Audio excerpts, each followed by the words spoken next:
The following was filmed in an organic garden free of herbicides and pesticides. Don't eat weeds or anything else without being certain of what it is you're eating. If you encounter a weed you think might be edible but aren't sure about, it is best to leave it alone until you can positively identify it with expert help before consuming it. Now I'll stop talking so fast.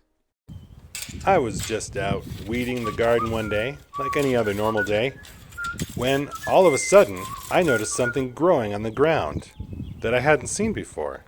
Or had I? I looked at it and it looked like lettuce. So, naturally, I tasted it. And, yes, it was lettuce. I looked it up, and sure enough, volunteer or self-sowing lettuce is a thing.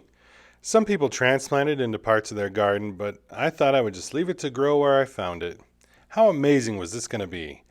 I didn't even really need to grow the lettuce starts I've gotten so used to growing in my house and transplanting out. But then, like a new car owner who starts noticing all the other people driving a Toyota Sienna, I started noticing I wasn't the only one who had volunteer lettuce. My neighbor had it. My school had it. It was even at church. So I thought, why are people growing lettuce in the church parking lot? Nah, I came to my senses and I realized that while the lettuce I found growing in the garden could be from seeds grown from my lettuce last summer, it was just as likely that these were wild lettuce plants that I had, which to me are just a weed. People do eat them, even though wild lettuce is bitter, and some people use them medicinally to help with pain control and sleep. But I'm not in pain, and I sleep like a baby. So I knock them down. I am going to leave some of the lettuce plants that have sprouted in my garden to grow, just to see if they end up being Paris Island Cos or Butter Crunch or one of the lettuces I really want. But I think it's probably just wild lettuce. But wait, I did learn something really important here, and that is that I need to start my lettuce a lot earlier and probably outdoors. These things were sprouting in my garden in February, 3 months before my last frost date. If it's a good time for the wild lettuce to grow, it's probably a good time to get the domesticated, yummy stuff going. As a footnote, I happened to notice there was also some mallow weed growing in the corner of my garden, and it suddenly dawned on me that maybe this was edible. So I looked it up, and it actually is edible.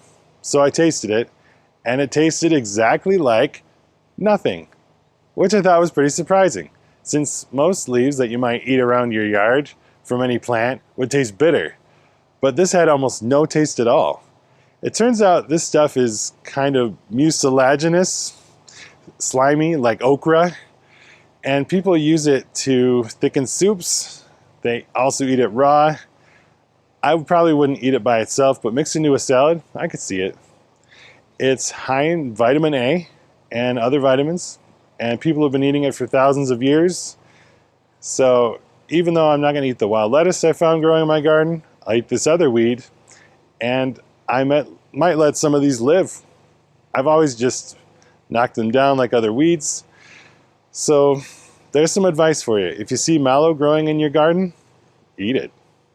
My wife said I have to put another disclaimer here so we don't get sued, so I'll repeat, don't eat plants that you can't positively identify or which might be contaminated with pesticides, herbicides, or other chemicals.